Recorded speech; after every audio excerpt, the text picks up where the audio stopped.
All right, everybody, if you can have your attention, please, I'd like to get the meeting started. We apologize for the delay in the meeting, but we felt that making sure that the Zoom function worked this evening was critical. And we already had 2 test people this evening, and we tried it also last week, and it seems to be working fine. The Zoom quality has to do with a number of features. One is Wi-Fi. You have to have a strong internet service. In some areas of the town do not have that, unfortunately. Some of it has to do with operator error on the part of the people trying to listen in. Part of it, and this will be told to you repeatedly this evening, has to be where your microphone is in proximity to your mouth. We are being recorded via Zoom with Chip and via channel 22 with Larry, and in order to get the best quality, the microphone needs to be really close to your mouth. So keep that in mind when we get into the latter part of the meeting, that the microphone really needs to be close to your mouth. So again, welcome this evening. This is the second and the part of a 4-part series of community input. This is just the first round of community meetings. And the last meeting we spoke about 4 hamlets in the eastern half of the town: Jamesport, Laurel, Northville, and Accobock. And tonight we're talking about Wading River and Manorville. Now, that does not preclude anybody, whether or not you're here live, you're watching channel 22, or via Zoom. We're here to listen to comments about any of the hamlet areas throughout the town. So please don't feel like it's limited to only to Wading River and Manorville, or tomorrow night, if you want to talk about Jamesport, it's all good. This is, I said, the first of 4 meetings this year. We plan on coming back again in spring of 2022. Yep, we're already planning for next year, 4 or 5 months out. So don't think that this year we're one bite at the apple. In my 40 years as being a planner, this is by far the most intensive public opportunities available to you of any of my efforts in my career. You are able to attend in person, and because of the size of the town, we felt that we would get better public feedback by breaking the meeting down into 4 separate meetings rather than having just one meeting and then going away. This way, people have an opportunity to speak at 4 different public meetings in person. And one of the criticisms we heard at the last meeting was the people in Wading River in the western half of the town, that this is kind of a long commute to come all the way over to this side of the town.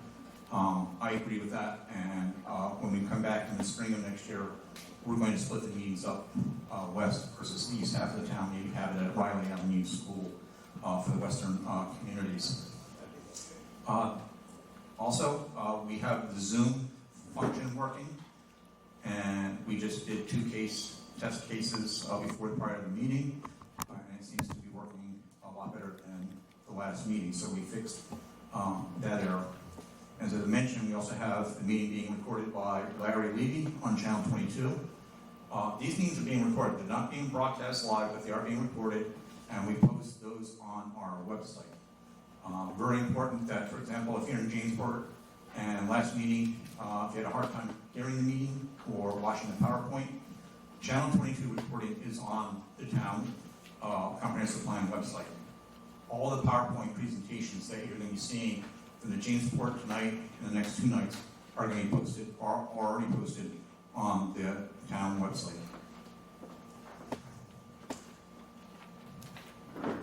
If you haven't used it already, please make it available to yourself and look at the comprehensive plan website.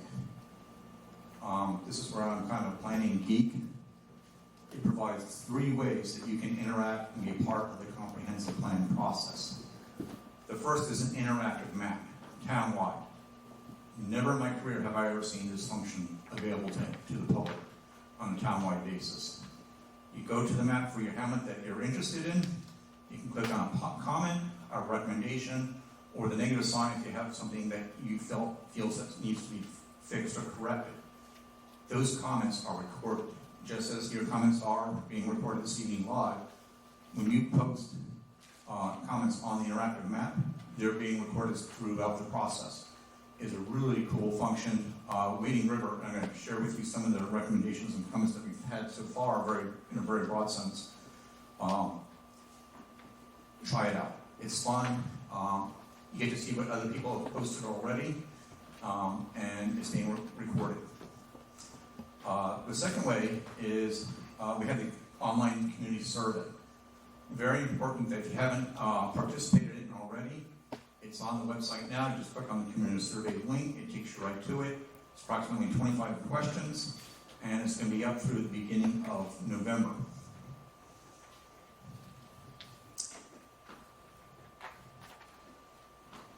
So a couple of questions, just a couple of follow-ups from the Jamesport meeting.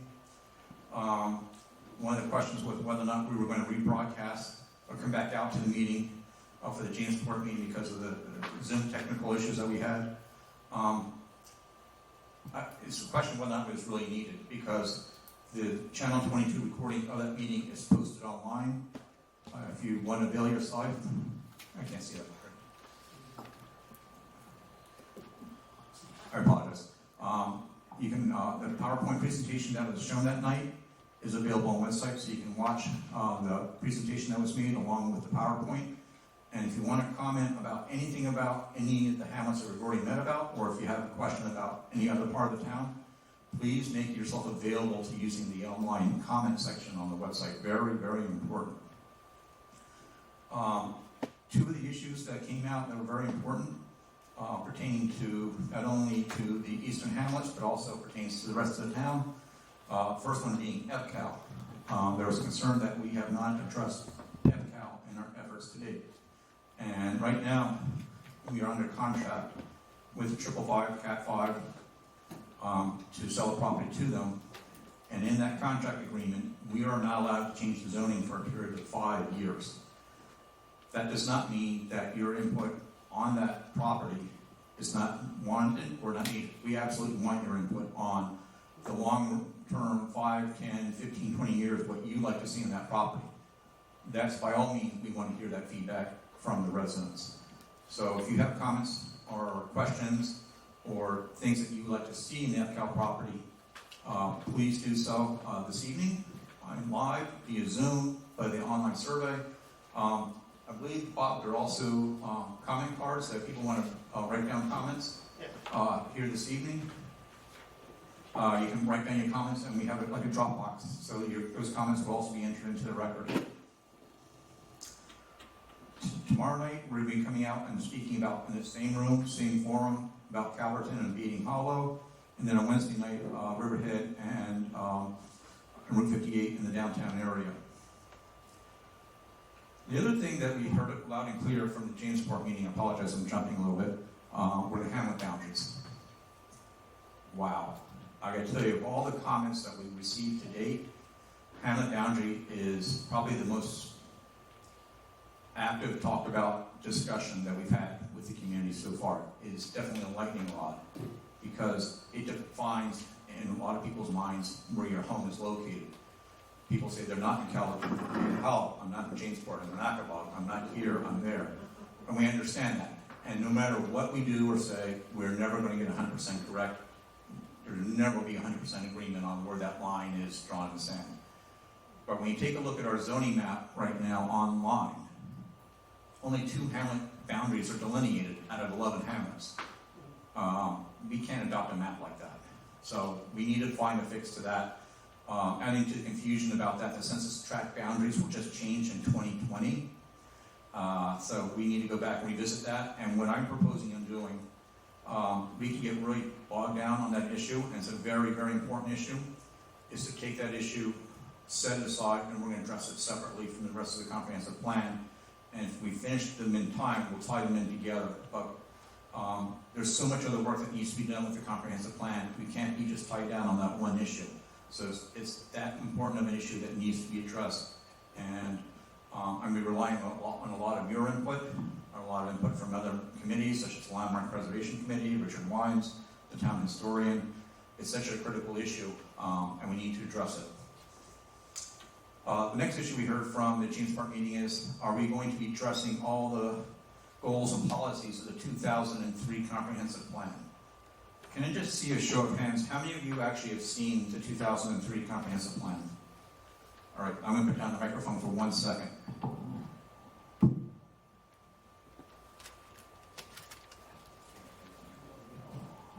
This is the 2003 comprehensive plan, and you can see it's a very thick book.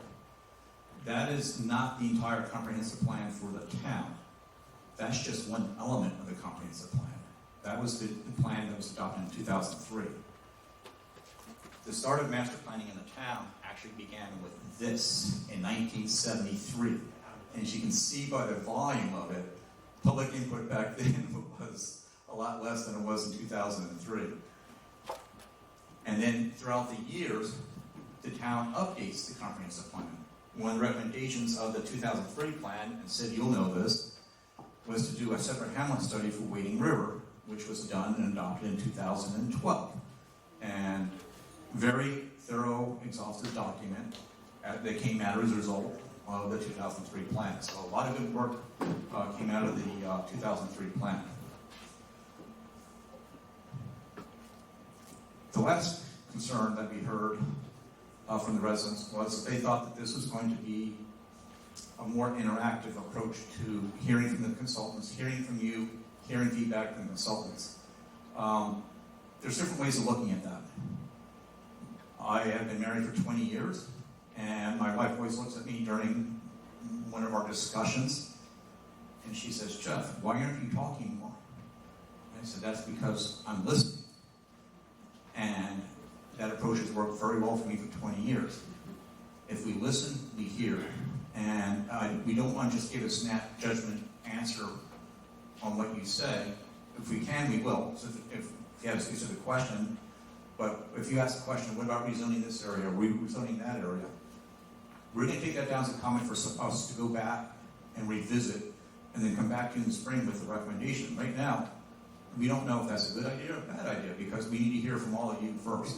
So we're not excluding you, but by all means, if you'd like to have more interaction with us, the consulting team and myself, we're going to stay here for the rest of the evening as long as you like. After the presentation, come talk to us. So don't think that if we're not giving you a lot of feedback right away, we're ignoring it. By all means, we're definitely listening to what you have to say. By all means, fill out your comment cards. Very important. Just some initial findings from the 2003 plan, and also some observations for myself. I lived or worked in Riverhead since 2012. And just some initial things for the Wading River and Manderville communities to think about. Very briefly, there are a lot of small lots and subdivisions in the northwestern portion of the town, in the Wildwood Acres area. And the question is, should these, and it's zoned for 2-acre zoning. So anytime anybody wants to do a patio, a deck, a swimming pool, anything like that, they have to go to the zoning board without question, because they have such a small lot. And those lots existed prior to the adoption of the zoning in the town. So we have an option. We can leave it alone as it stands. We can rezone these areas to be more reflective of the lot size that exists, or we can come up with what's called a small lot ordinance. It gives a lot less degree of severity of the setbacks and give more relief up front, so people don't have to go to the zoning board all the time. So it's something for you as a community to think about. One of the things that's the charge of the consultants is to examine the amount of retail space that is needed in the Wading River area. We still have a couple of shopping centers on the table that are, they're all on trust purposes, not going anywhere right now, but they could come back tomorrow. And the question is how much retail demand is there in the Wading River area? One of the recommendations, I shouldn't say that, one of the policies of the 2003 comprehensive plan was to allow, or is to allow, second and third floor housing in the downtown Wading River area. I don't know if that's such a good idea or not, but that is one of the policies in the 2003 comprehensive plan. It does provide more diverse housing, but there are infrastructure constraints that make that not possible. Street flooding is identified, especially at the Route 25 Wading River Manor Road area. Certain key intersections need to be widened, such as the Wading River Manor Road, Route 25 intersection, and then also Edwards Avenue and Route 25 are key intersections that need some help. And in Manorville, not a lot is written about Manorville, but they are facing probably one of the critical, most important issues facing in the town right now, and that's the water quality. And we just had a water forum about that very issue last week.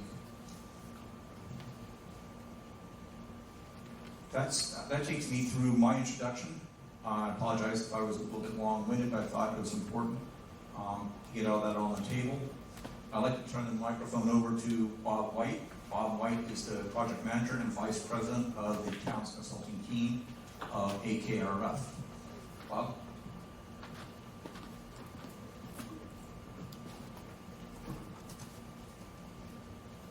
Thank you.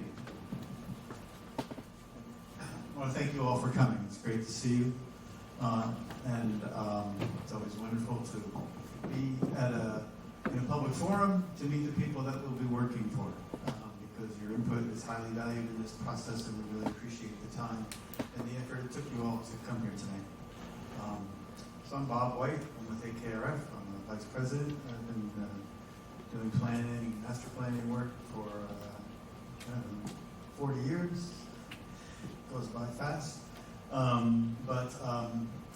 It's exciting. It's always exciting to do a master plan as opposed to other work. Not that I don't enjoy my other work, but master planning is sort of the gold standard for a planner, where you get the opportunity to do sort of land use and environmental work and historic preservation all wrapped up into a long-range plan for a community, and to meet you all. So thank you. Just briefly, what we're going to do tonight is I'm going to introduce you to our team. We're going to talk a little bit about what a master plan is, the purpose and need of a master plan. Is that good? I hold it a little closer. The importance of the public participation process, how we've organized our research into these planning areas that Jeff talked about, a little overview of what the project's about, opportunities, issues on a townwide basis, then at a hamlet level, and more about the community feedback and how we'd like to get your input to this process. So I'm Bob White. I'm AICP. I've been doing planning for 40 years, and with me tonight is Lorianne DeFalco. She's project manager, also AICP, and James Rigger with AKRF. James is sitting at the table. He's our deputy project manager, and we're joined with L.K. McLean Associates, and they are focusing on two important issues to the town, one of which is transportation, and the other is infrastructure. And joining with us tonight is Ray Tobias, who is raising his hand, and then Corrado, PE, he's sitting at the table. Both are PEs. With that introduction, I'd like to turn it over to Lorianne. Okay, so I think Bob went over the agenda for tonight. And this is our team that he introduced. So again, thank you all for being here tonight. Let's talk about the town's comprehensive plan update. So what is a comprehensive plan? This is the definition from the New York State Department of State. It's the culmination of a planning process that will establish the official land use policy of the community and guide its future. So purpose and need for the update. Why are we here tonight? The comprehensive plan is an important planning tool. It will guide the future decision-making of the town for the next 10 to 20 years. So it's a long-range plan. It will also consider population changes and new emerging planning issues that have taken place in the town since 2003. And all zoning has to be in accordance with an adopted comprehensive plan. This is our program for public input. As Bob and Jeff mentioned, input from the town's residents and other stakeholders is absolutely critical to the success of the comprehensive plan. As Jeff mentioned, we have a project website up at Town of Riverhead comprehensiveplanupdate.com, and there you can access our public survey. We invite you to also leave comments on our interactive map.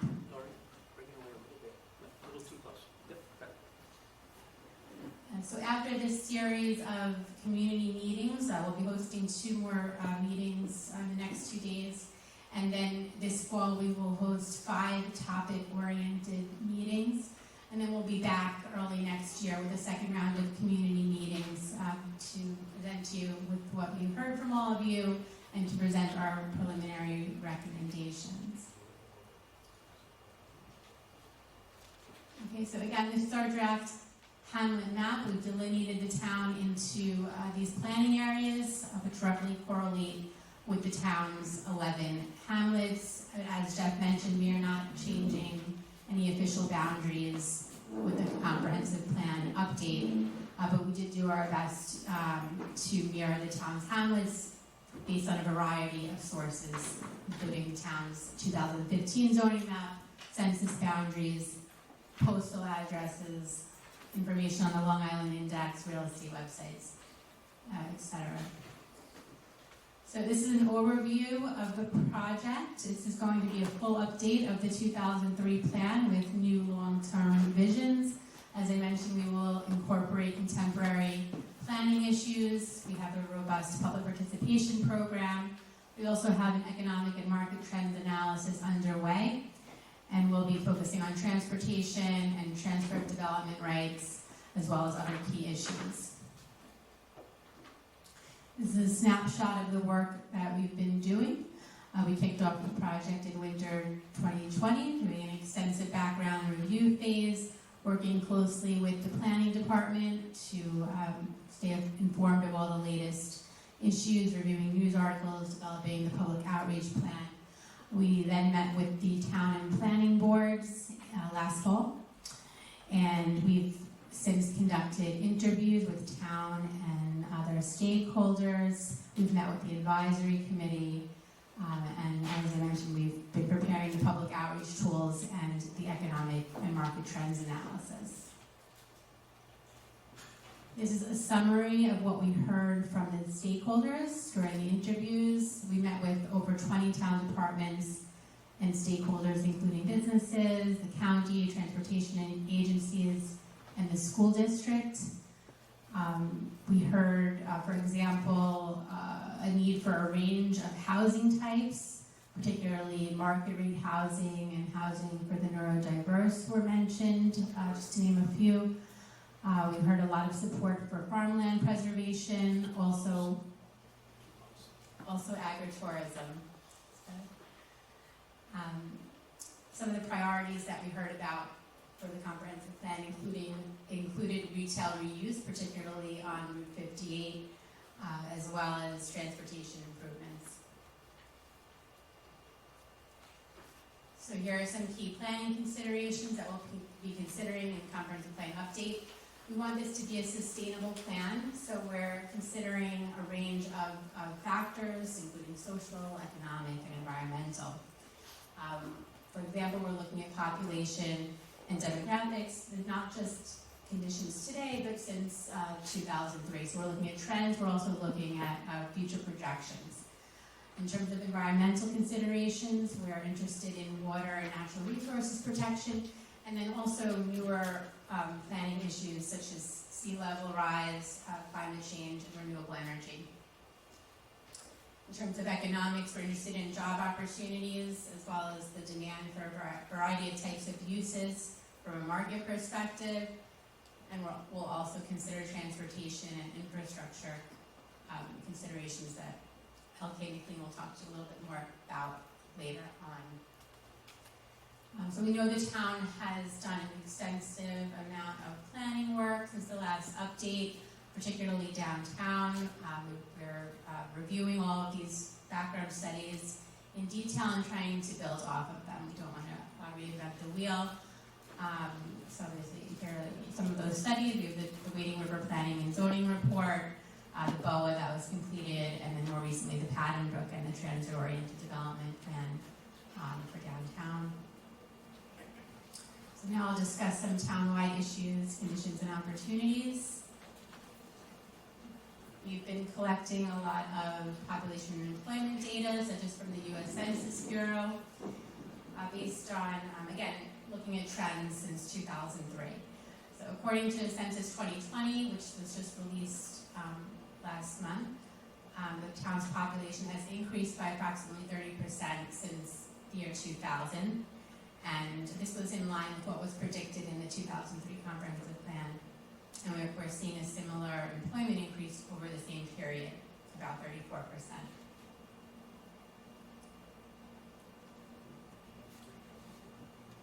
Census 2020 includes data on population, race, and ethnicity. Primarily, this is what you're seeing here.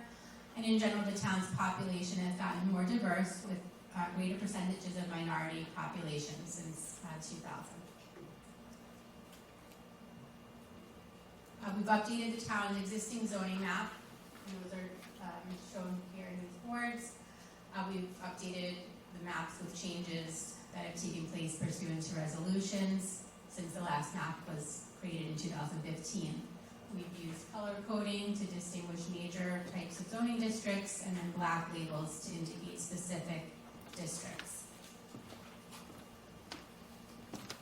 So we've begun to identify town-wide issues and opportunities.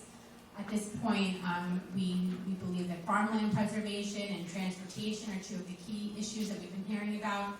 We're also focusing on housing, environmental protection, economic development, and as I mentioned, some of the newer contemporary planning issues such as sea level rise, resiliency, renewable energy, also short-term housing rentals, as well as the recent state legalization of recreational cannabis and what that means for the town of Riverhead.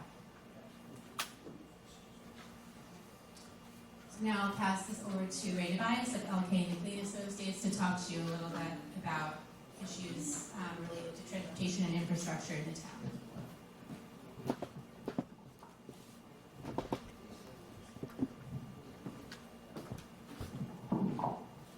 Thank you, Lorianne.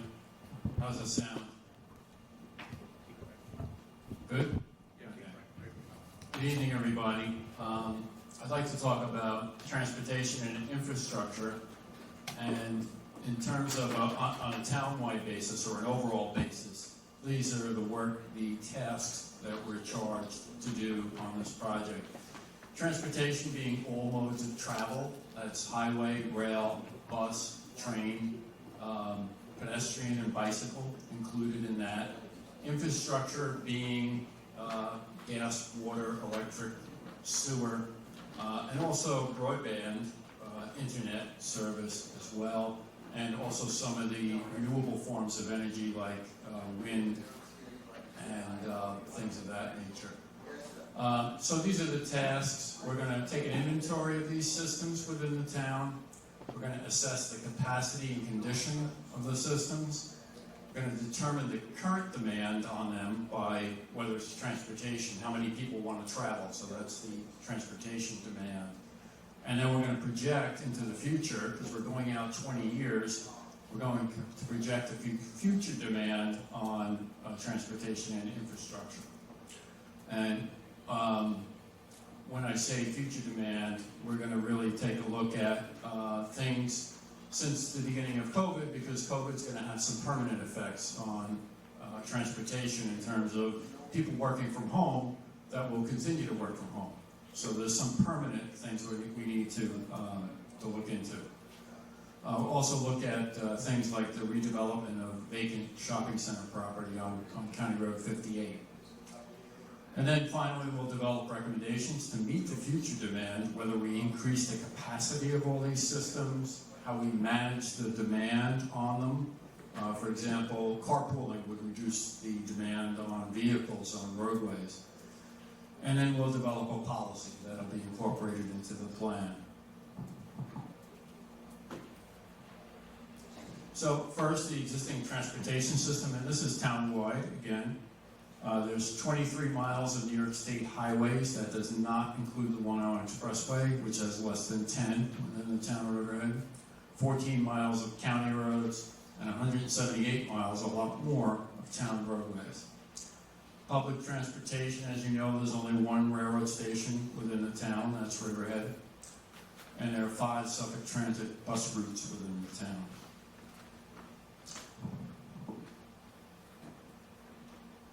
So here's some of the existing travel characteristics as determined in a study that Suffolk County did in 2018. This is within the town of Riverhead as a whole. The trip length, so somebody traveling every day, where are they going? 0 to 10 miles is about half the trips. Then you have two other categories, 10 to 15, 15 to 20. That adds up to about another 25% of the trips. And then people traveling longer than 20 miles, that's another 25%. The trip mode, or how do people travel, it's overwhelmingly by car, and it's overwhelmingly by car alone. Almost 85% of people commute by car alone. And that's consistent with other areas in Suffolk County as well. In terms of traffic growth, we looked at what happened between 2003, or the information in the 2003 plan, versus what happened in 2019 in terms of traffic counts. 2019 being a pre-pandemic year, so that was a good year to see what the growth was. We have 3 roadways here, and at various locations we compared traffic counts. Route 25 or Middle Country Road, County Road 58, and Sound Avenue. And the increase varied, and this is per year, from 1 to 3.5% on all these roadways. And that was consistent with what the State Department of Transportation had predicted when they did the Long Island Transportation Plan 2000 study. What they predicted in growth between 2000 and 2020 was a 47% increase, which is about 2.4%. So it's in between 1 and 3.5%. So they were pretty much on track with that prediction. So, as I mentioned, one operating long-arm railroad station in the entire town, which is Riverhead. From Riverhead, you can take a train to Ronkonkoma. It's not a one-seat ride, so you have to change trains at Ronkonkoma if you're traveling west. And on the Riverhead portion from Ronkonkoma to Riverhead, there's 3 eastbound arriving and 4 westbound departing trains on weekdays, and 2 trains each way on weekends. The trip length, and that's to Manhattan or Penn Station, is 2 hours and 14 minutes from Riverhead. These are just a list of Suffolk transit routes within the entire town. I'll talk a little bit more when we get into specifically what's in Riverhead or in this area of Riverhead a little bit later. But the last bullet there, Suffolk County does have accessible transportation called SCAT, which will allow disabled passengers transportation to doctor's appointments and things of that nature. In terms of the remaining infrastructure, we have drinking water, sanitary sewer, electric service, renewable energy, which is coming into play, natural gas service, solid waste disposal, cellular telephone and Wi-Fi service, cable TV, and internet. In terms of sanitary waste, most of the town utilizes cesspools and septic systems. The main sewer district boundaries include the hub area and the downtown area. Scavenger waste plant treats waste from commercial septic systems and cesspools. The Calverton Sewer District, which is nearby this area, or it's in the middle between Wading River and Manorville, treats waste from the EPCAL development. And there are 3 private sewer facilities elsewhere in the town. This is just an overall map. I'll get into this a little later. The existing conditions of water, the water district in Riverhead was created in 1916. The district covers the entire town, but not all the town is on public water. There are 17 wells that are drilled into aquifers below ground to get water. And the water quality is generally excellent, but there are some areas of contamination, as Jeff mentioned, in Manorville due to the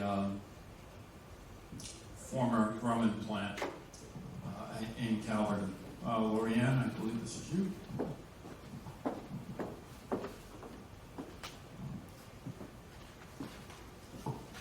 Thanks, Frank. So ECAREP is looking at climate change and renewable energy options in the town.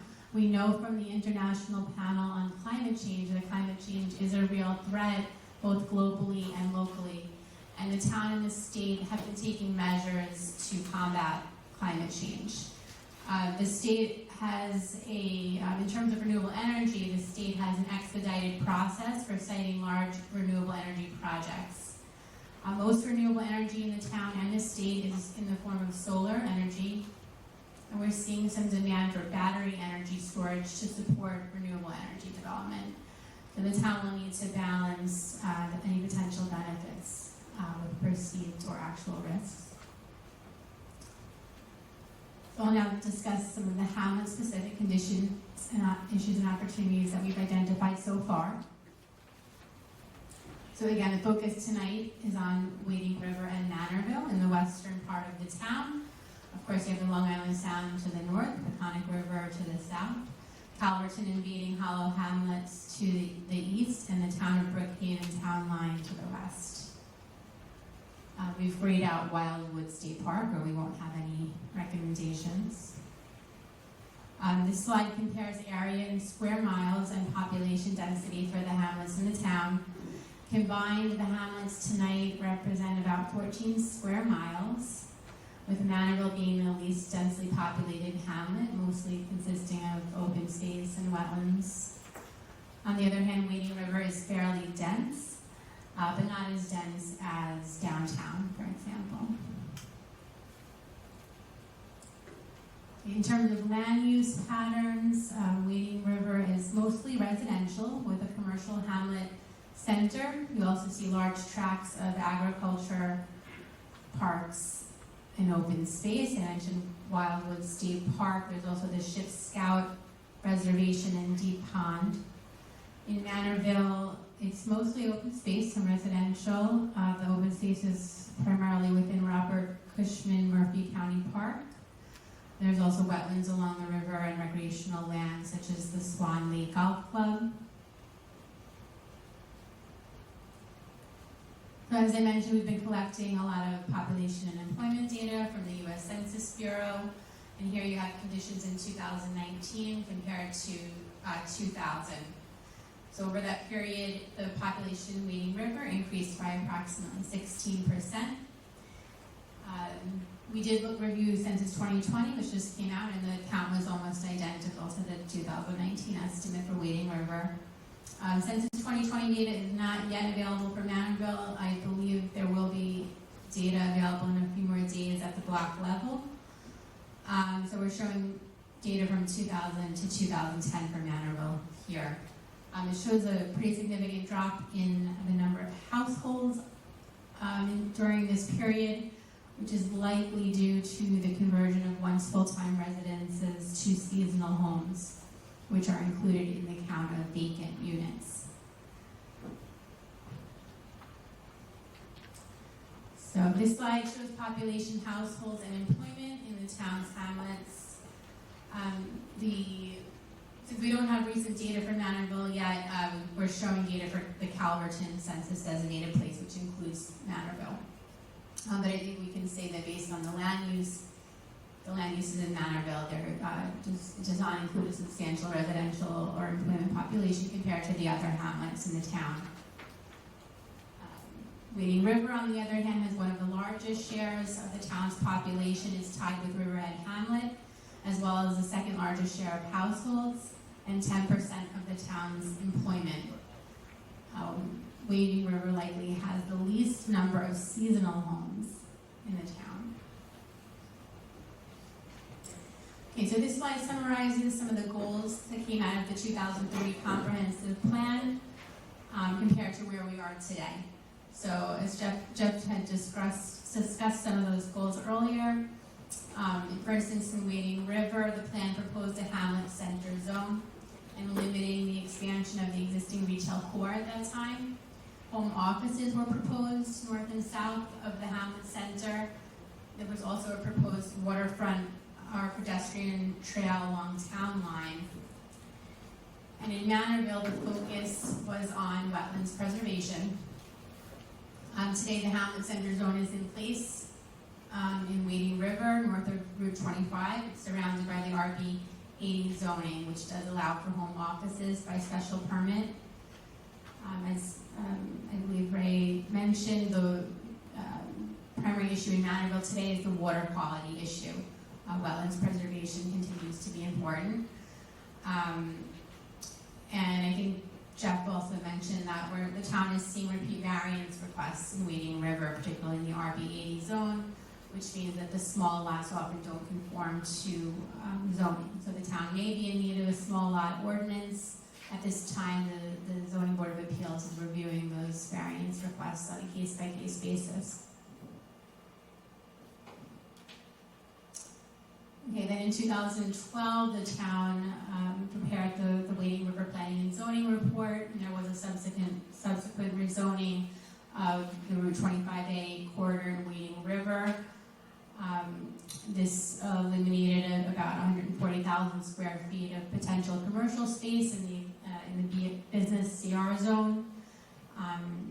And the area to the east was rezoned multifamily residential professional office, which does not allow retail. It does allow for agri-entertainment uses such as nurseries.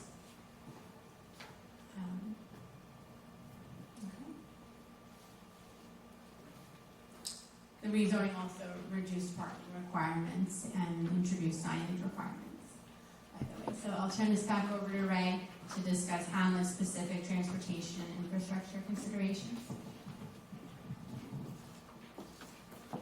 Thank you, Lorianne.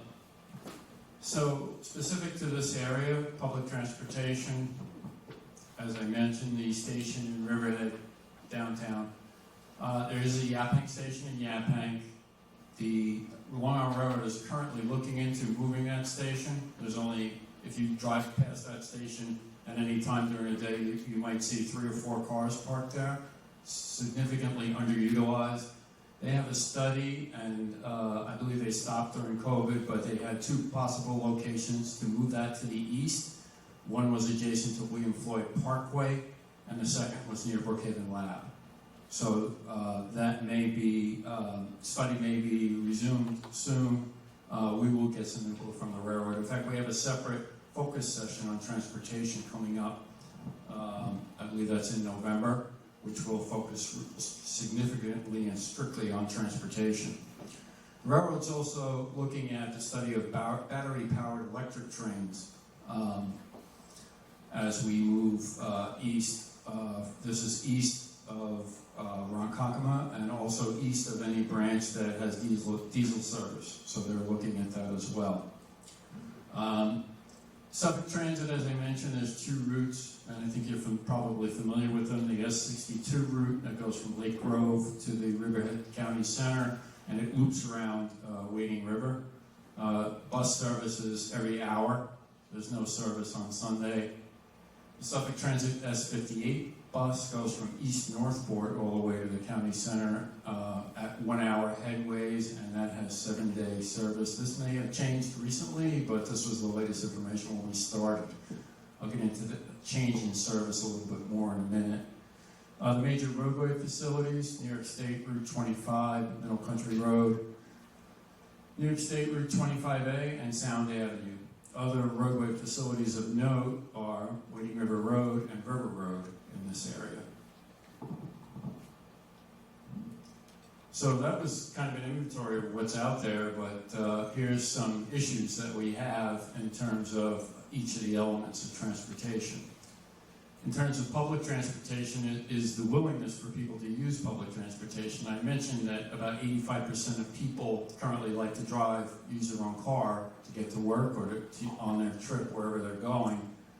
Is there a mechanism or a mode to change that in the future to reduce the number of cars on the road? Long Island Railroad, I mentioned the potential relocation of the Yaphank station and the study of battery-powered trains. Suffolk County Transit is currently doing a reimagined transit study. They hope to have the study done by the end of this year. I don't know if that's currently on schedule, but they're reimagining transit. They're coming up for a plan to reallocate bus routes. So we don't really know where that is, but that should conclude before this plan does. So we will be able to take some of those recommendations and fold them into the transportation plan portion. In terms of roadways, we look at complete streets, so that's not only motor vehicles, but it's pedestrians and bicyclists as well, also using the roadway area. Sound Avenue traffic is an issue, and not only Sound Avenue, but Middle Country Road and Route 25A as well. As you know, we have heavy summer traffic here. We also have apple, pumpkin picking, and Christmas tree picking seasons. So in addition to the summertime traffic, we have very heavy peaks on weekends in the fall. So that's definitely occurring. We have traffic congestion and flooding, as Jeff mentioned, at Route 25A and Wading River Manor Road. That roadway needs some improvement in terms of adding turning lanes and getting more traffic through. There's one lane coming from each direction. Can use more lanes there. In addition to that, we have issues in downtown Wading River in terms of parking. Not enough on-street parking in the area to accommodate parking from the businesses there. And not specifically in this area, but nearby, the Route 25 Edwards Avenue intersection also needs turning lanes. As you know, it's a single lane in each direction. Traffic backs up there on a daily basis, not only in peak hours, but at other hours as well. The good news is that the State Department of Transportation has an ongoing project there to widen those roadways, add turning lanes, realign Edwards Avenue so that there's no jog as you cross the intersection. That project should be under construction by the end of 2023, so that's 2 years away from construction.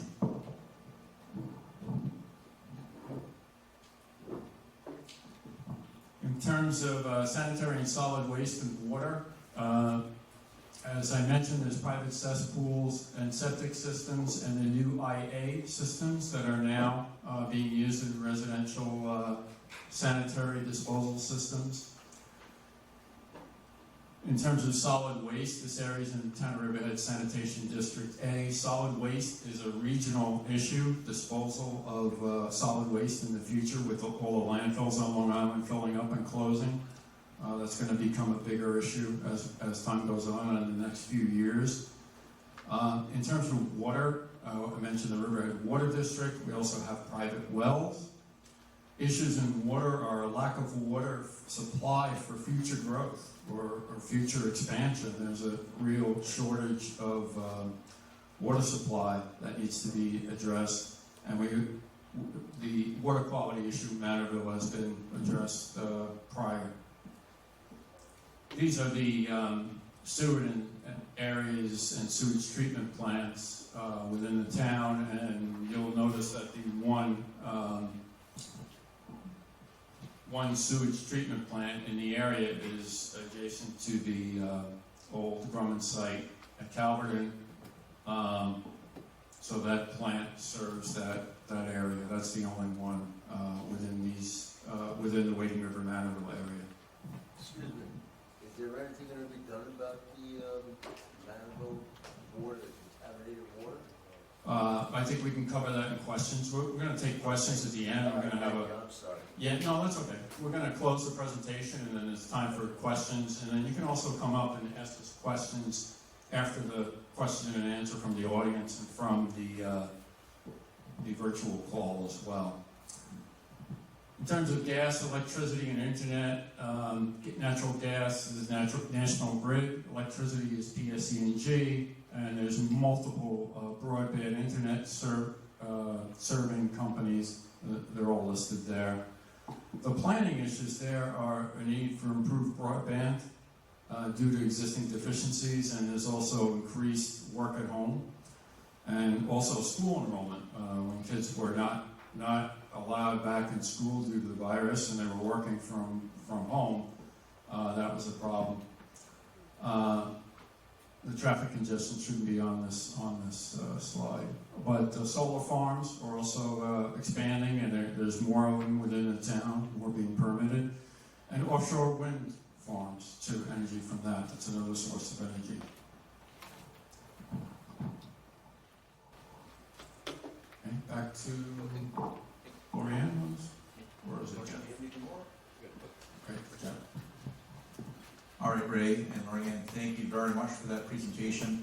Ray, we did receive one additional comment today via email for studying. That is the Sound Avenue, Edwards Avenue intersection. It's a very tight intersection. It gets a lot of truck traffic on it, and the left-hand turn lanes make it virtually impossible to navigate without going to oncoming traffic. So that intersection really needs some help as well. So at this time, what I'd like to do is to turn the meeting over to Bob White. He has a roving microphone, we think.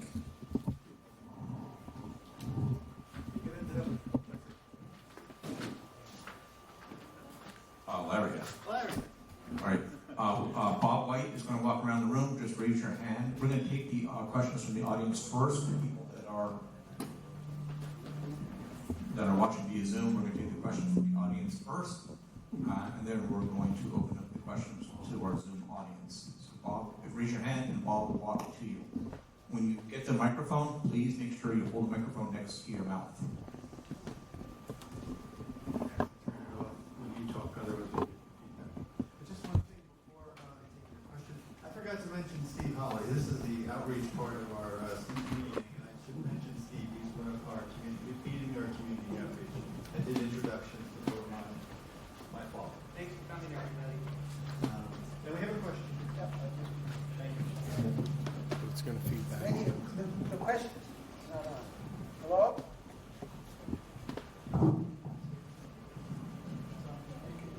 Okay. Hello, I have a question about, in comparison with the 2003 master plan, how would you rate the success of that, or how well did they plan for today? In terms of overall. Yep. So the question, I think, as I understand it, is how was the success rate of the 2003 master plan to date? And that was the same question that was asked by one of the residents, Larry Oxman, at the last meeting. We're going to go through all the different policies, all the recommendations of the 2003 plan, and see whether or not they've been completed. They have not been completed, but still need to be completed, that there's still a goal of the community, or if there's something that you as a community do not want to see anymore. For example, I raised the one issue. If you're from Wading River, one of the policies in the 2003 master plan was to have 2- and 3-story buildings in the downtown area. That's a question I would bring back to you as a community in 2021. Here we are more than close to 20 years later, because that's still something you would aspire to have in Wading River.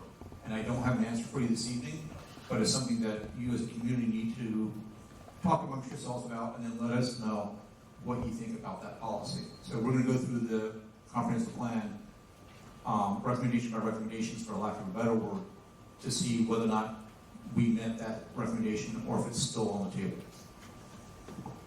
I hope that answers your question. Could I have another Absolutely. question? Yep, absolutely.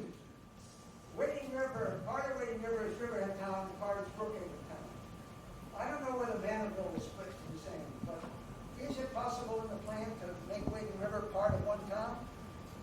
That would mean we would have to annex Brookhaven, and I don't think there's any goal by either side to annex either side of the river. I don't want to speak on behalf of the town board, though. I don't think we want to annex any Brookhaven. We take adjacent municipalities into consideration, but we can't make any recommendations that could cross the municipal boundary. Next question. Well, based on the same thing, we live a stone's throw from the town of Riverhead, just the other side of the duck ponds. Can we make comments and participate in this planning process and be considered as well as all Riverhead residents? Absolutely, by all means. This is not a divided community. If you're from Southampton, if you're Riverside, there's obviously a give and take, and there's synergy between both towns, and it's with Brookhaven as well, and Southwold. Because most of our activities are in the town of Riverhead.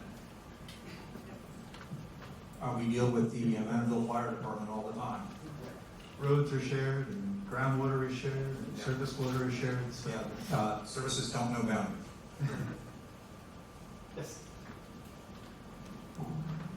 This is Sid Bale for everybody. Yeah. He's on our Central Advisory Committee. He's the committee liaison, so if you don't like what we're doing, go see Sid. Put your mask on. Right. When you were, one of the consultants was talking about the interviews that one of the consultants was talking about the interviews that you have done, and you mentioned school districts interviews. As far as I know, you only interviewed the Riverhead School District. Wading River, you have Shore and Wading River, it's quite a few, pupils, and although there are many problems that school districts share in common, there are differences also, and you should be aware of those. And although this isn't a question, I want to get this in real quick. Get clean water for the people in Manorville, and not in 2 years.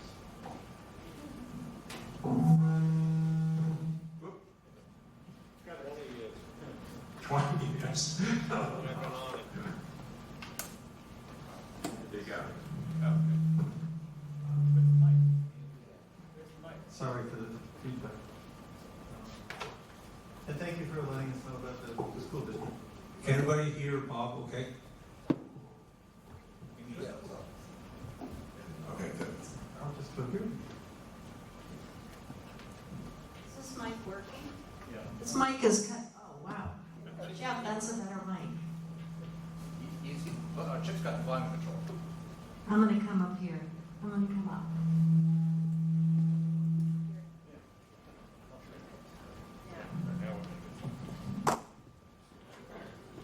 I'm afraid to put the microphone down for having feedback. Thank you. Just a few questions, and first of all, I'm Catherine Kent, I'm on the town board, and happy to be here with everybody tonight. I just wanted to go over a couple of things. First of all, I was about to say I was glad the audio issues were resolved, but we're having a little bit of trouble. I'm told that the tech issues are better, but I am going to say that I still think, and these are general topics first, I still think that the Jamesport, South Jamesport, that whole group should be repeated. I did ask a couple weeks ago, I didn't hear back until I just heard tonight. But I think that it's important to repeat that group in all fairness. And not only would it be good to have an extra one at the end for them, but it would also be good because, as you're saying, a lot of people can come from other hamlets and speak at that one. So I am once again asking that an extra one be tacked on at the end to repeat that.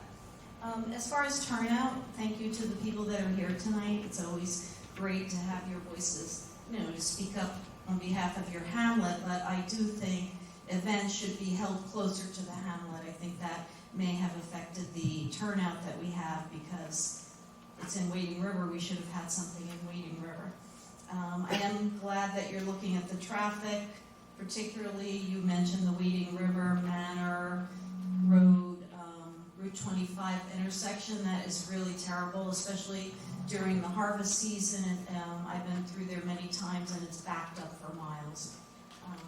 And I agree, and certainly I agree with Sid and the other people that are speaking up. We do need to address the water situation, concerns for down the road, for shortage, and also as far as, there are a lot of just in Manorville and emerging contaminants across Long Island. So those are important topics to look at. One thing I wanted to know about was, I don't see anything in here about safety. Safety, as far as, if you look at the population of the town is up by 30%. I see that Wading River is up by a considerable amount, and we're not addressing anything as to the number of officers needed in a police department.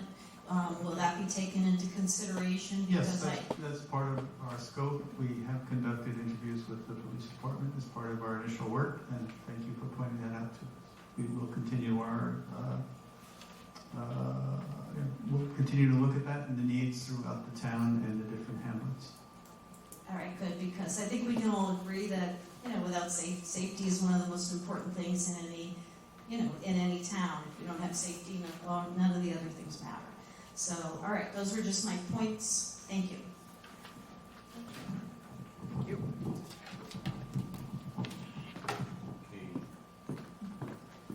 Raise your hand if you have any more questions. Bob will have the microphone. And I think we're working better now. Okay, Ken, and then Ellen Boyle. There's no speaking limit tonight, so if you want to go be on 5 minutes, 10 minutes, that's more than fine. More the better. Oh, I'm sorry. The microphone in the back. And we'll I just need about an hour and a half, that's when I'll be done. Just because you mentioned, I heard the gentleman over here to the left and also Sid Bell about water. It's a Manorville, we are addressing it. I encourage everyone to watch the water forum, which was basically an update. It is recorded, it's on Channel 22. To get clean drinking water to all of our residents in the Riverhead town, it comes out to approximately $9 million. We're on the verge of getting a grant from the federal government with Lee Zeldin and Chuck Schumer. We're hoping to get $3.5 million. We have other grants that are applied through the state for another $3 million. So with that, we're at 6.5. The town always has to match 20% of all grants received. So we're looking about 1.8. So the end result, we could be bonding $2 million down the road. It is a process. All the grants have filled out. They've all been, we've applied for everything. We continue to apply for everything. So it is a work in progress, and we are making great progress since January. And so I encourage everyone to watch the water forum. It gives a timeline and update of exactly where we are.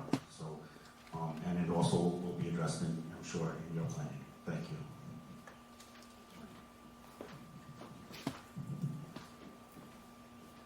Hi, the one issue I wanted to ask about, and it's not an answer that's required, is veteran housing.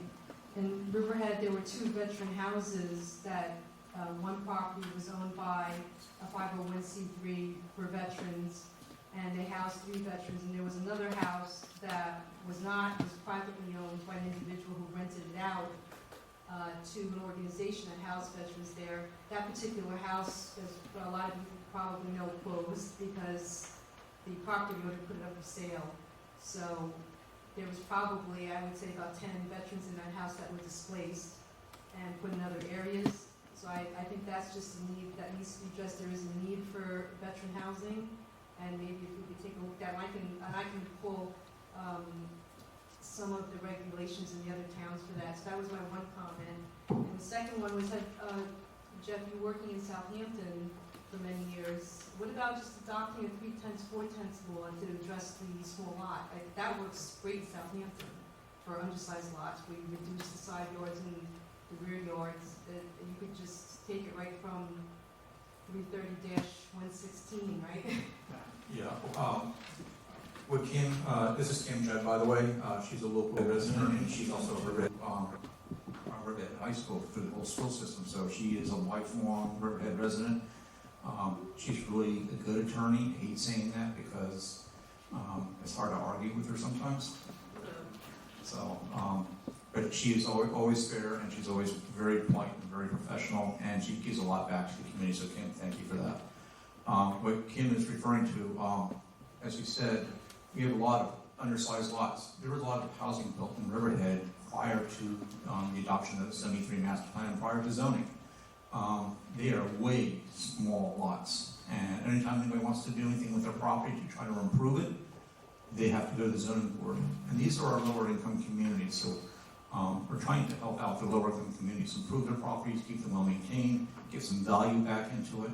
And unfortunately, because the way our zoning laws, a lot of these small lots, for example, up in Wading River, are all zoned for 2 acres, and these lots are between 5,000 and 10,000 square feet each size. No matter what they want to do with their property, they have to go through a zoning board of appeals process, so that's additional expense and time on their parts to have to do that. So what Kim is referring to is trying to loosen the restrictions up a little bit and help out these lower income communities.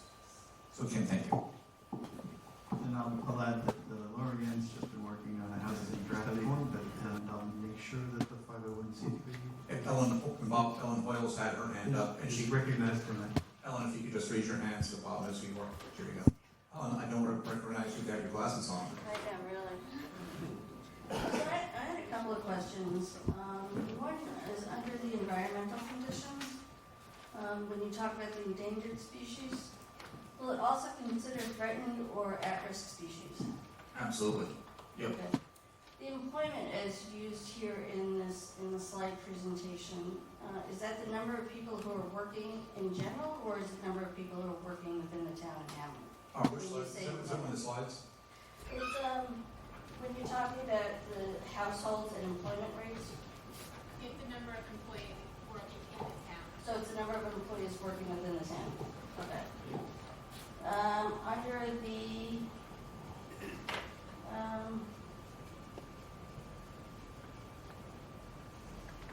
I have a random note here and I don't understand it. All right, travel characteristics, when you're talking about the number of miles traveled, is that number of miles traveled by residents or those coming from outside of town as well?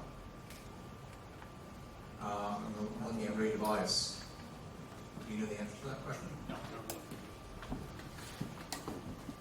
Are you talking about Yeah, you were saying miles per that's- trip? Miles per trip, yeah.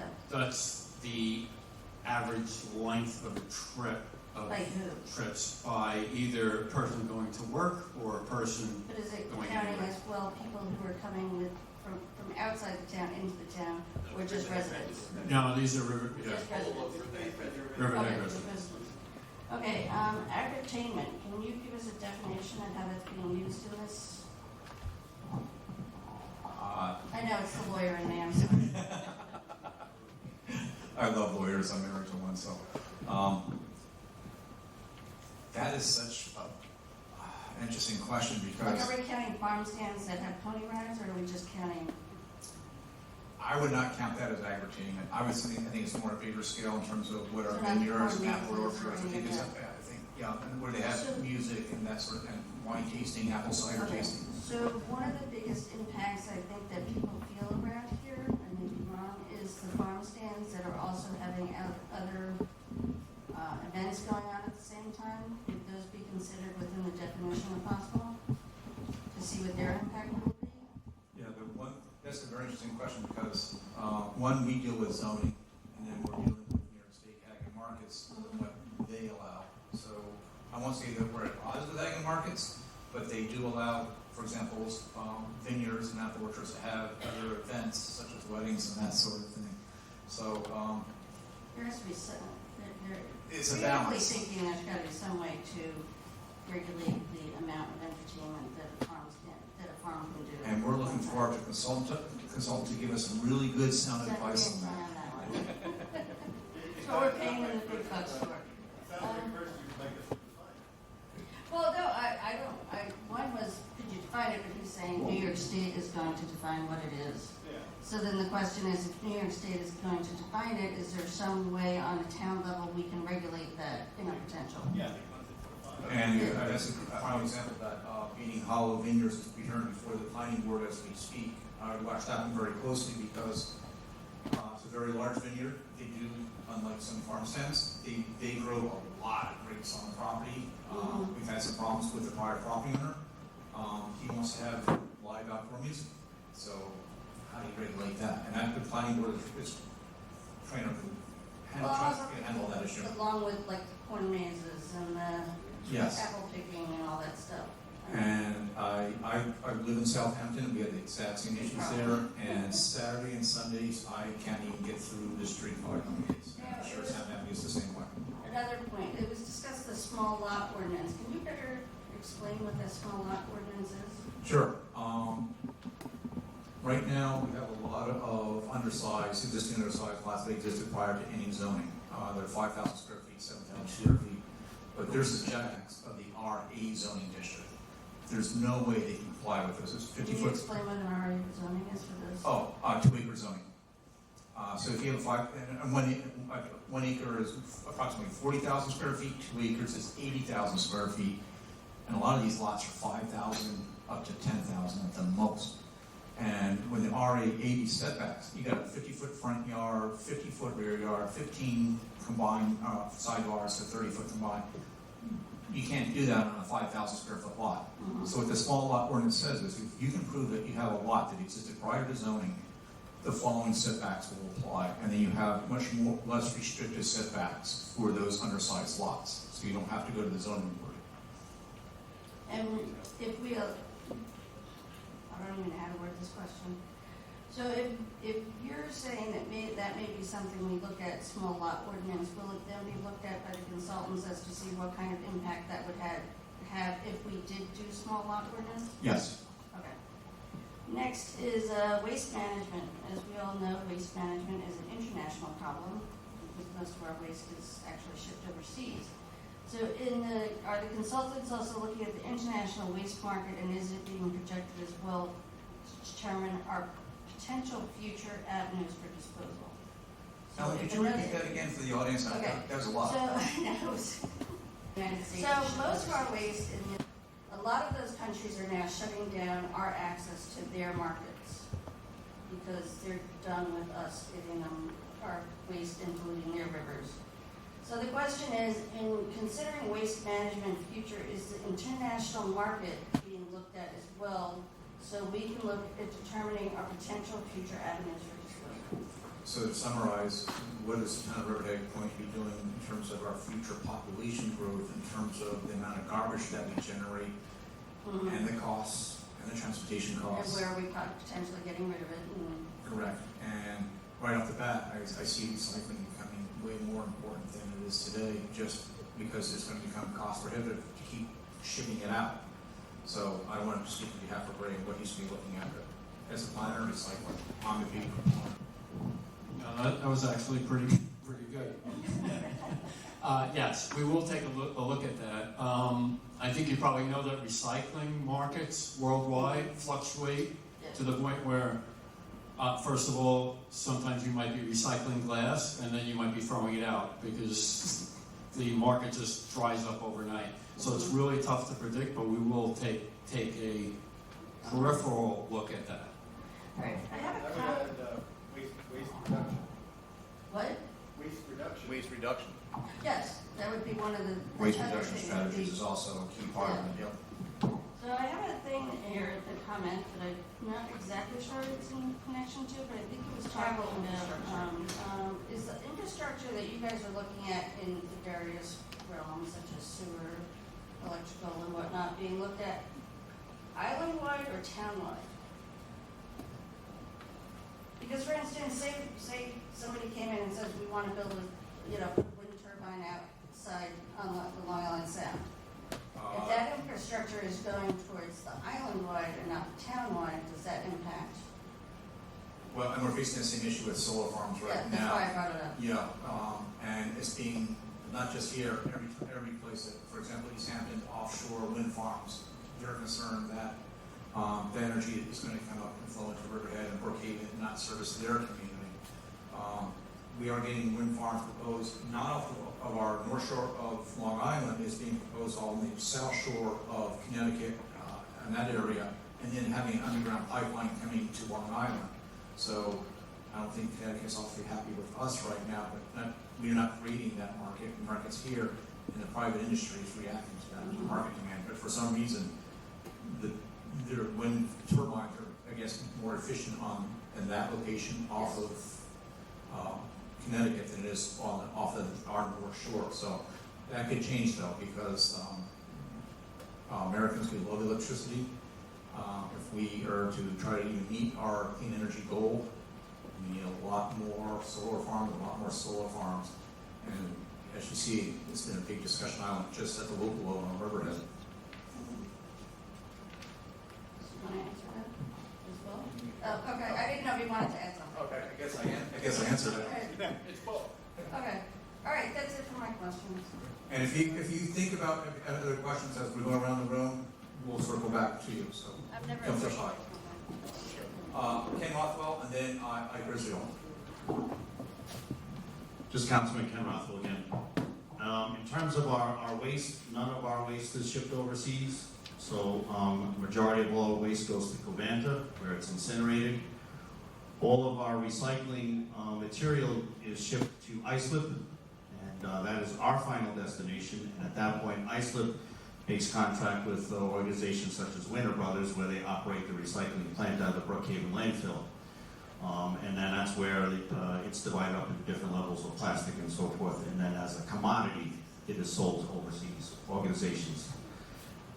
On Long Island, we don't have a glass rinsing facility. So currently glass, as a misconcept, glass is not recycled right now.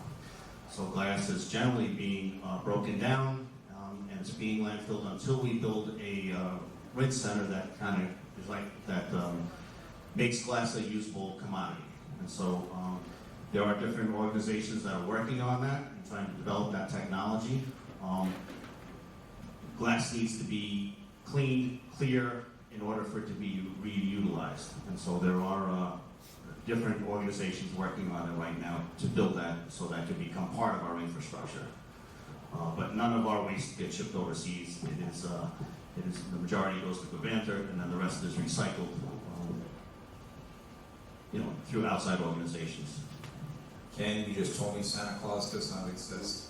For the last 20 years of my life, I've taught my kids to recycle everything. We had bi-weekly trips to the recycling center in Southampton. I've instilled upon them the importance of recycling, and I hope they're not watching this meeting tonight. So I think there's some confusion. The question was, I understand that we as a town do not ship internationally, sell our waste.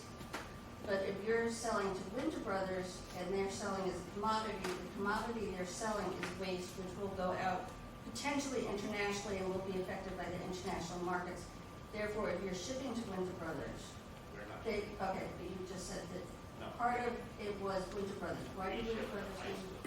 Yes.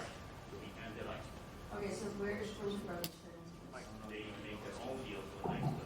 Okay, so then again, it's the end use is Winter Brothers. As an example, the end use will be Winter Brothers, whether it's through Islip or somebody else.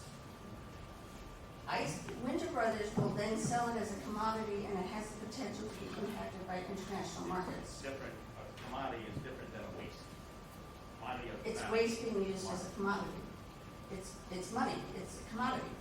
It's being sold, and it's being impacted by the international markets. You said we were shipping waste overseas. Internationally, as a country, we are shipping our garbage internationally. Commodity, not garbage. Garbage is not being used. It's not, but what we're doing is we're paying another country to take our waste. It's a commodity. Okay, I think we need to. Okay, go ahead.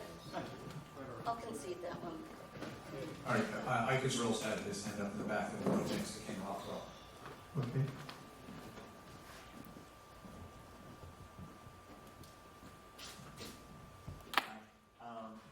I guess some of my questions were, they could either probably be more town-wide issues, but obviously they apply everywhere. It's just, on one of the slides it said economic opportunities and employment, and what are you gonna do for that? That's either shows from the update of the original plan. One of the principal products of our. If Bob is going to answer the microphone. Just to answer your question. One of the principal products of our work project in the town is an economic study that we're working on to look at the answers, or at least provide some direction on the very question you're asking, what's the future economy, where will the jobs be, and what will it be for the next 20 years, the trends. And does that mean you also look at our real estate taxes or assessments or anything along those lines? We'll be doing that as part of the economic study. That'd be more fiscal study. So the answer to your question is yes, because if we rezone something from industrial to something else, or reduce the amount of actuatable, there's going to be tax consequences down the road. So, well, in answer to Secret, for example, is there going to be a fiscal impact as a result of that action? We need to analyze that as part of this overall effort. So is our goal always to increase our assessment or increase our revenue? I I have to tell you, I really hope so with EPCAL. If we can sell that property, number one, and two, get some tax rateable development in there, that will really help out the residents townwide. So, thank you. And you're way more in tune with economic part of the fiscal analysis than I am. That's your livelihood, but to me, it's that black and white. We need the ratables to offset the lack of ratables for other type of land uses.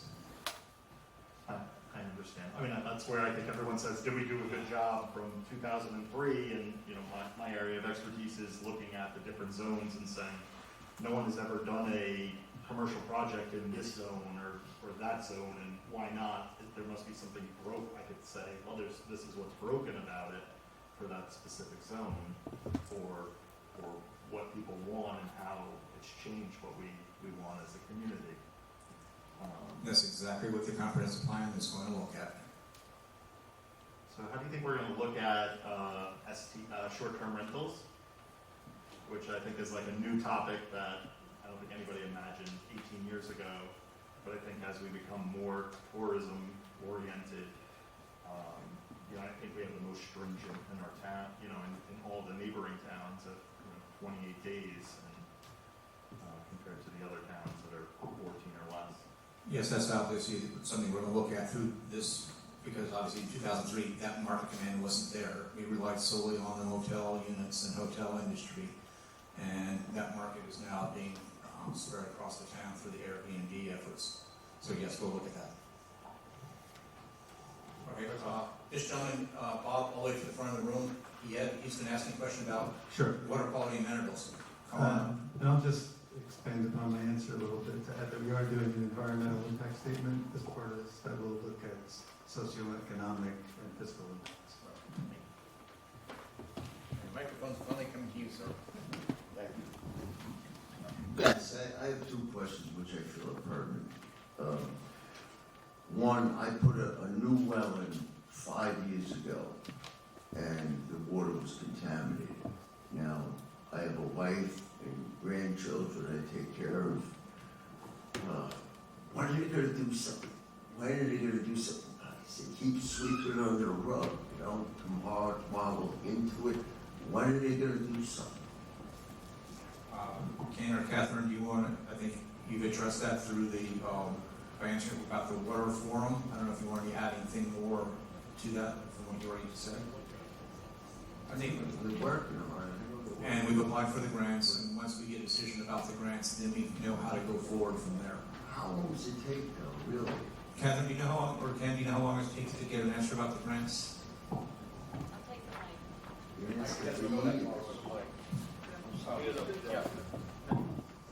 Cross your fingers, Catherine. Cross your fingers, it's going to work. I have faith.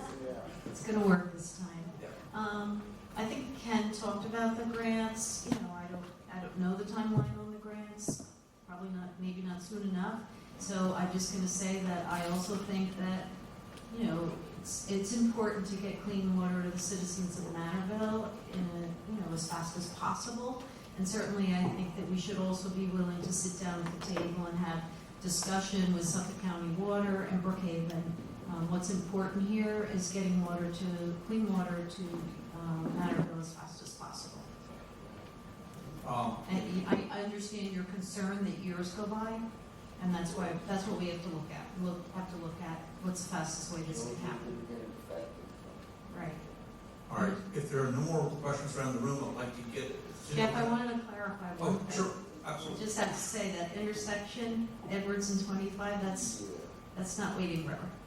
We understand that, but it's such an important intersection to that whole area of the town. We just wanted to let the board know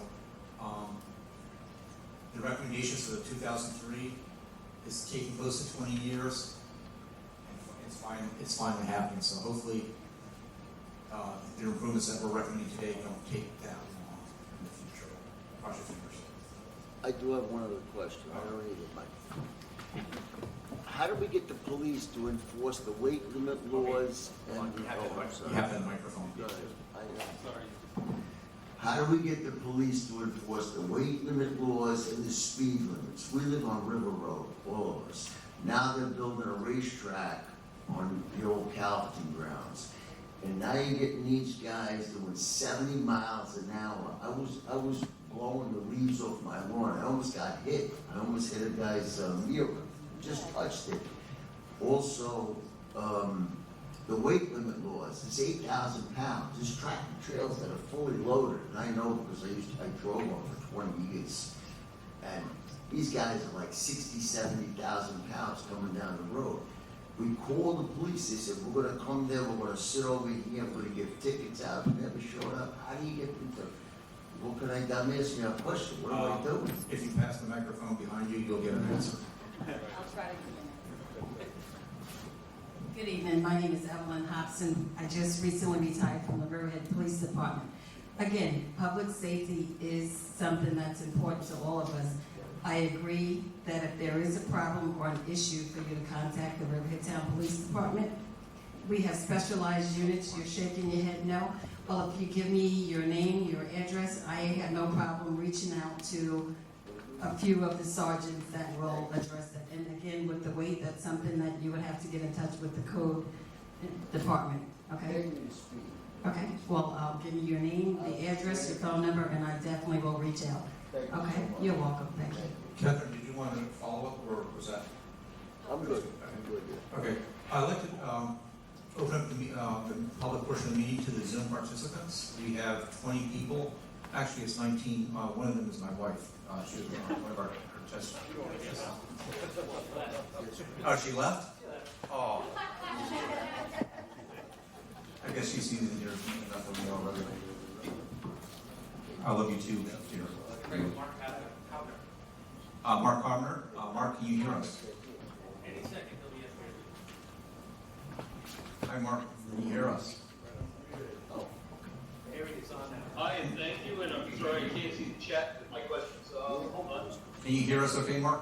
Yeah, we're good. Can you hear me there? Yes, and we see you, and thank you for participating tonight.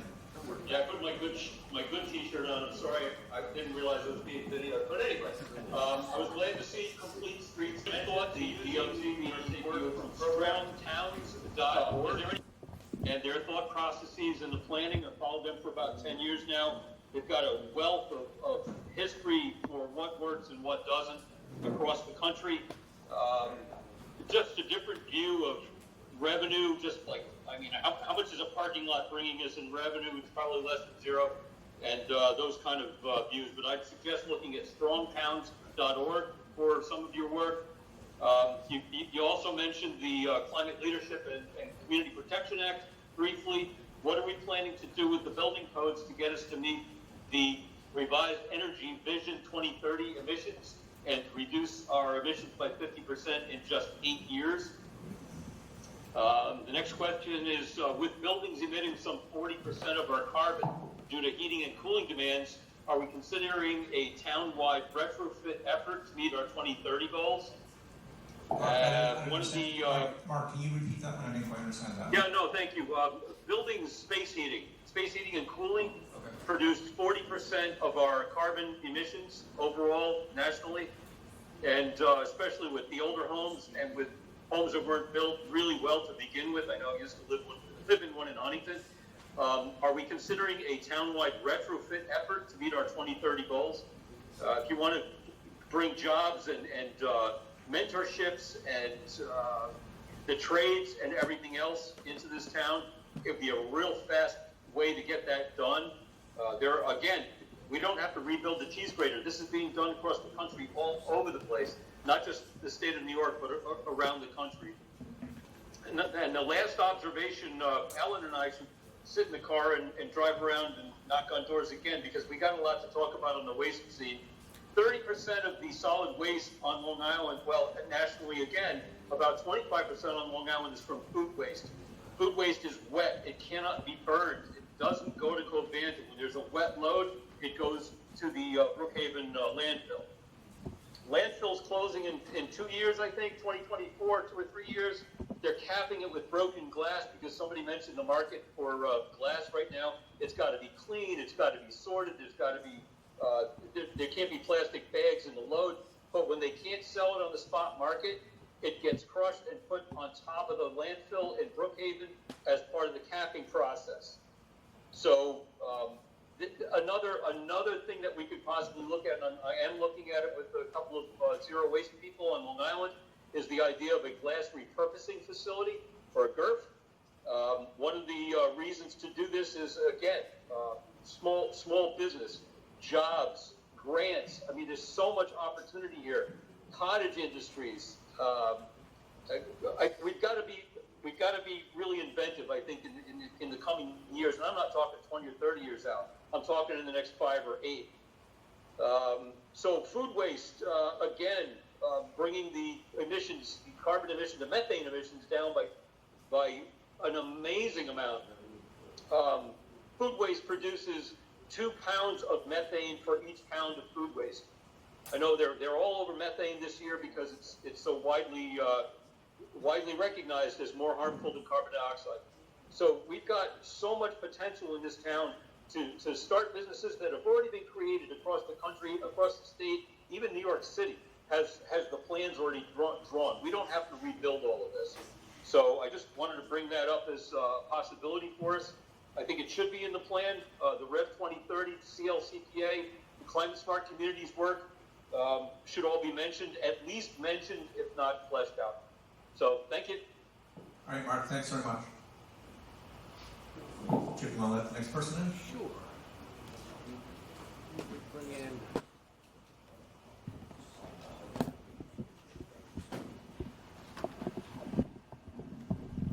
Mike Foley's coming up. Mike Foley is up Go. next. There it is. Good evening. Mike Foley, Reeves Park.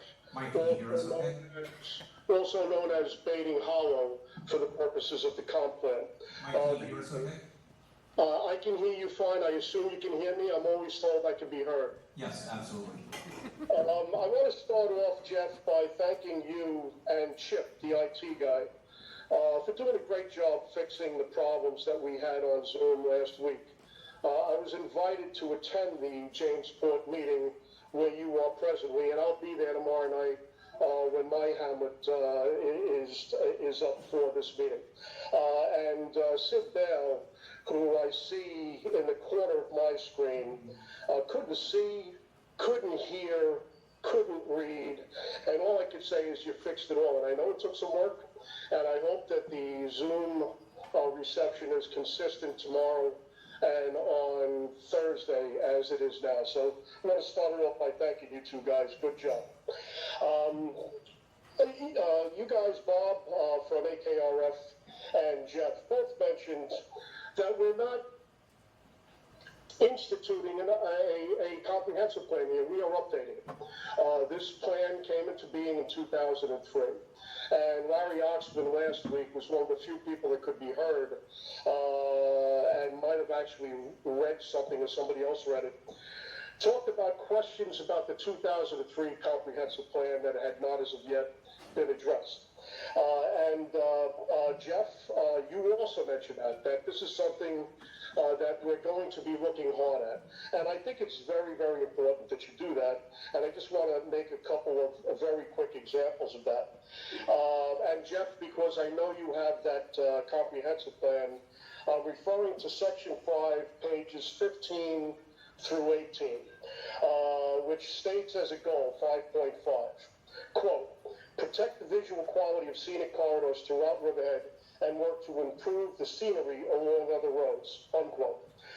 It goes on the next page to discuss and identify what could be considered scenic corridors, and I'll read it very briefly. The town, quote, the town should identify scenic corridors in Riverhead through an interactive public outreach process.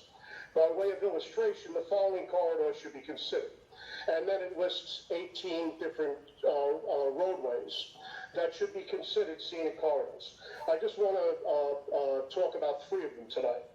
And let's start with Edwards Avenue because it was actually the first on the list. Edwards Avenue was supposed to be considered a scenic corridor. Unfortunately, the solar power companies, the state of New York, the county of Suffolk, and the town of Riverhead never took that into consideration when we put 700 acres of solar farms on Edwards Avenue. Now, certainly, everybody here knows, and by the way, the guy that preceded me, Mark Talbot, I'll talk about him in a second. There is nobody smarter about environmental issues than Mark Albert, and we are thankful that he has been appointed to represent the civic associations in the town on the Central Advisory Committee as a representative for things going forward. I'll also say I'm very thankful that Sid Bell is our civic representative. Both of those gentlemen were appointed after much lobbying by many civic associations to insist that we had a seat at the table. There are 21 members on the Central Advisory Committee, and as far as I'm concerned, it is top-heavy with industrial, retail, and residential developers. And most of us have realized over the last 17 years, those type developers have never seen open space that they didn't want to clear cut and develop. And when we have hundreds of thousands of feet of vacant retail and industrial space in this town, one of the things that was mentioned, and was actually up for a resolution vote by the town board, for a solar moratorium. Now, many would say it's too little too late. I would understand that, but I would also say any moratorium between now and the completion of the comprehensive plan, in my mind, would be welcome. And I would ask the town board, as I have also mentioned in town board meetings, to consider a total industrial and retail moratorium on any development in Riverhead that does not involve reuse of vacant retail or industrial space until this comprehensive plan is completed. I think it is the least that the town board can do going forward to give us a shot at getting our town back in the right track, because right now, I'm going to give you a couple of examples besides the solar farm that we are off track. We told one of the areas on that was supposed to be considered as a scenic corridor was Route 25 east of Route 105. Main Street was the subject of a discussion 2 or 3 months ago, where many, many people from that town came out to object to a 2-story medical center. That thankfully the town board listened to what was said and denied that permit. And I'm thankful for that. But I think if we can get additional language, like on Edwards Avenue going forward, so that it's not all covered in solar farms, but also on Main Street, that we no longer have to consider these intrusions on what was supposed to be scenic corridors. And I'll finish it's not often that I'm stuck for words. My examples of the third scenic corridor as the one that is the entranceway to our community in Reeds Park, Sound Avenue, otherwise known as the historic Sound Avenue corridor, something that Senator LaValle put in place almost 40 years ago. That for the last 15 years, there has been attempts, some of them unfortunately successful, to intrude on our scenic bucolic Sound Avenue. So that is another one that was supposed to be considered seriously for being established, designated as a scenic corridor. And presently, and Jeff, it was almost like we had a conversation, and for the record, we did not, about the Baiting Hollow Farm Vineyard, because that's my example, Jeff. Presently, the Baiting Hollow Farm Vineyard has an application before the planning board to build a 6,048 square foot wine tasting barn. At the public hearing that I stumbled across, I guess because dead relatives told me to tune in, I asked the developer in the public hearing, the applicant, are you planning on using this for wedding receptions? And he said, not at this time. And that means that's exactly what he wants to do. He wants to put a wedding reception hall up in that thing under the guise of farmland and a wine tasting room, and then use it for a purpose that does not belong on the historic Sound Avenue corridor or any scenic corridor as far as I'm concerned. So these are the issues, the important issues that are going to be discussed, and it is going to obviously be a lively discussion by people that are like-minded, that want open space, and want to stop development on areas where things do not belong. So, Bob, I know you're still there. Jeff, I hope you will look at section 5, dash 15, 16, 17, 18 on those pages to familiarize yourself with them, because I'm going to make a prediction. It's going to take up a lot of time over the next 6 or 7 months. I know, there's no question in my mind that Mark Halper and Sid Bale will make sure that this gets a proper forum in the Central Advisory Committee, which, by the way, just for people that are listening, has not had a meeting since February. And I will give a little slack to this, Jeff, because actually in the AKRF timeline, they stated they wanted to do these Hamlet meetings first, and after that to convene with the Central Advisory Committee. And I find that to be a reasonable time frame. As long as the people sitting at that table understand something, that the Wild West of development work doesn't belong in Riverhead is over. That town boards, planning boards, and zoning boards of appeals need to understand something. They're not there to say yes to development. They're there to look at it and say, does it belong here? And if it doesn't belong there, put it where it belongs. Bob, are you familiar with your AKRF development stuff on the process of what it takes for the state to recognize something as a scenic corridor?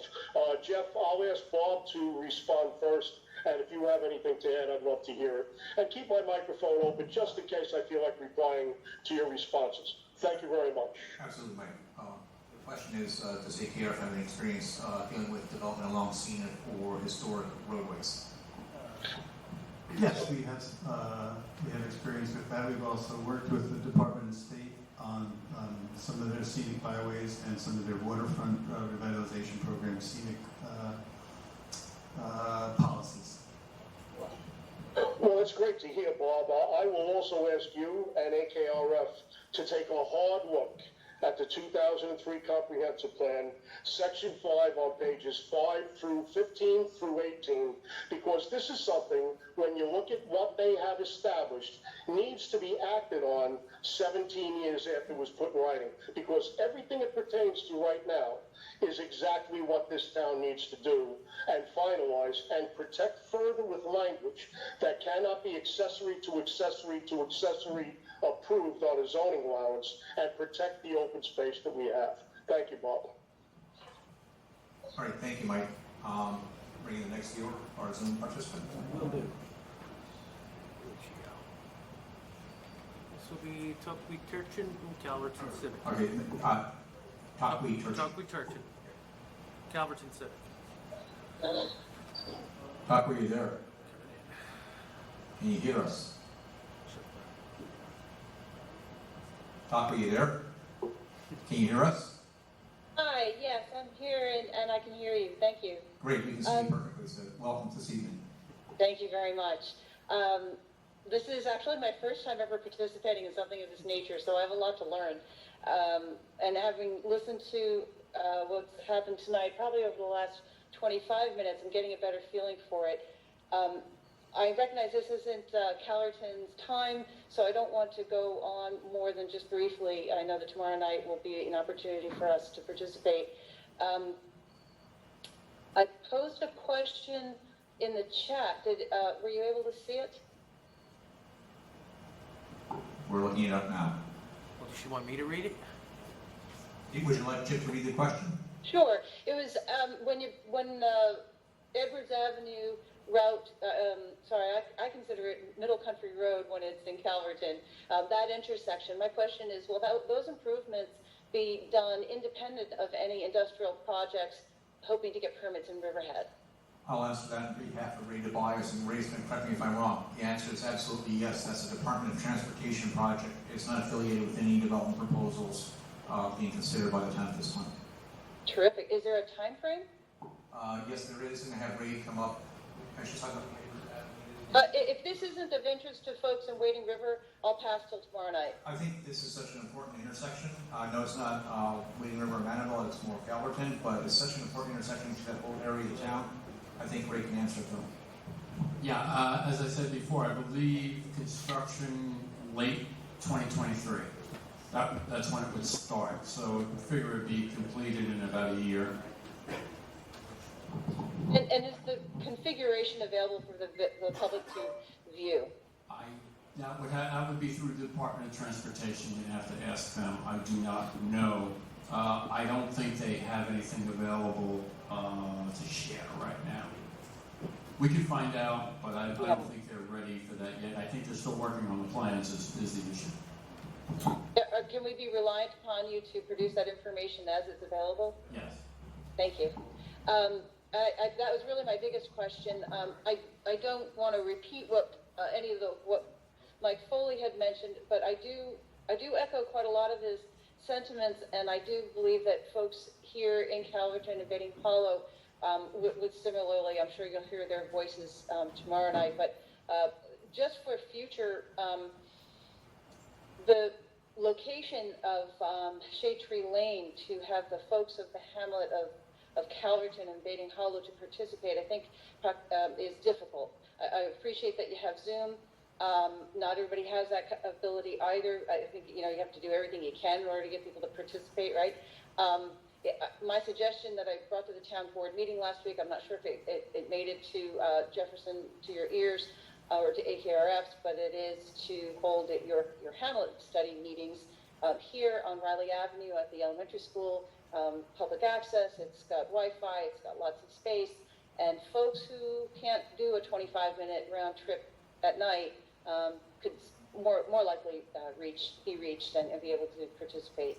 I believe that's all I'll say tonight. Thank you very much for the ability. Yes, I addressed that at the meeting, the presentation talk we that with our next round of meetings, we're going to continue to have the Eastern meetings in the Senior Center and the Western meetings over at Riley Avenue. Terrific update. Thank you.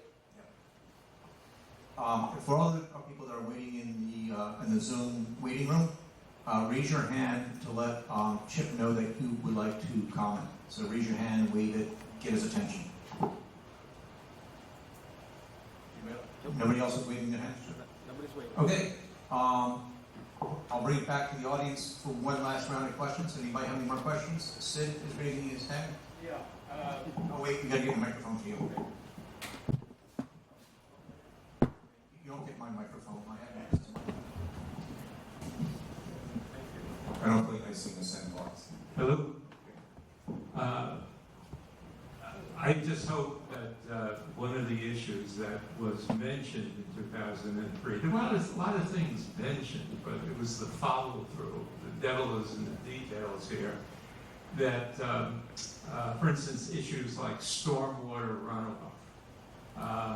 In fact, after the 2003 master plan, there was an effort, an intermunicipal agreement between Riverhead and Brookhaven to study the watershed in the Wading River area, and particularly what runs into the duck ponds, what runs into the mill pond, and what winds up in the wetlands in the Long Island Sound.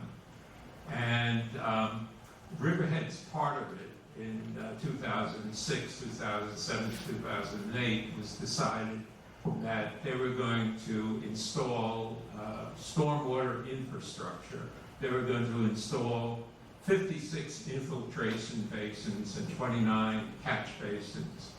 And in 2009, they applied for a grant for $680,000. They didn't get it. So, out of all the catch basins and infiltration basins that I previously mentioned, 0 was built. Nada. So, we had some noble aspirations back in after 2003, but the follow-through was nil. One of the other things that was mentioned in after the 2003 Hamlet studies was Riverhead replacing the bulkheading at the duck ponds. That would have cost about $160,000, $170,000 at the time. They applied for grants. They didn't get it. All right. Since then, they have reevaluated it, and they said, guess what? It's going to cost more. Who would have figured that, right? It's going to cost more now. And so I think there has to be some focus on this. And you say, like, there was a question earlier on, could we consider, Steve, I think, asked it, could we consider all of Wading River, including the Brookhaven portion? Well, with a project like the iconic duck ponds in Wading River, even though 90% of both ponds are in Brookhaven, you need the cooperation of the two towns. Brookhaven, over the years, has cooperated. They've done most of the stuff that they said. Riverhead has done very little, very little. And so I think is there going to be any focus, any talk about ongoing efforts to get grants to complete some of these projects? I think that's the question that we can raise with the Community Development Office with Don Thomas. Good. Thank you very much. All right. I think we've about wrapped up this evening. Really want to thank everybody for attending. Just for a matter of the next steps. Oh, I'm sorry, one follow-up question? Okay. Comment?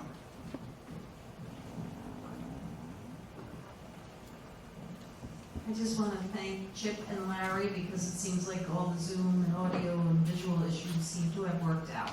So thank you for your diligence on that. And I do encourage, I thank the people that came, but I also hope people come tomorrow night. Tomorrow night is Calverton, Beating Hollow, here at 6 o'clock.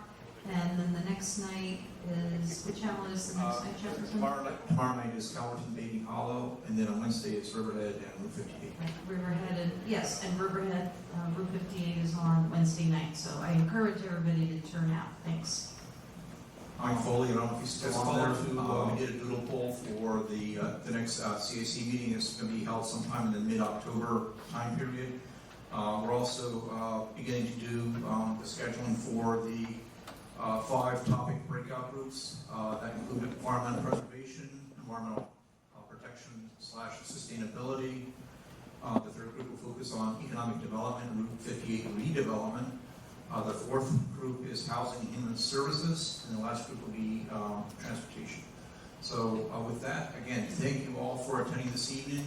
If you have not taken the community survey, please do so. Take a look at the interactive maps on the website.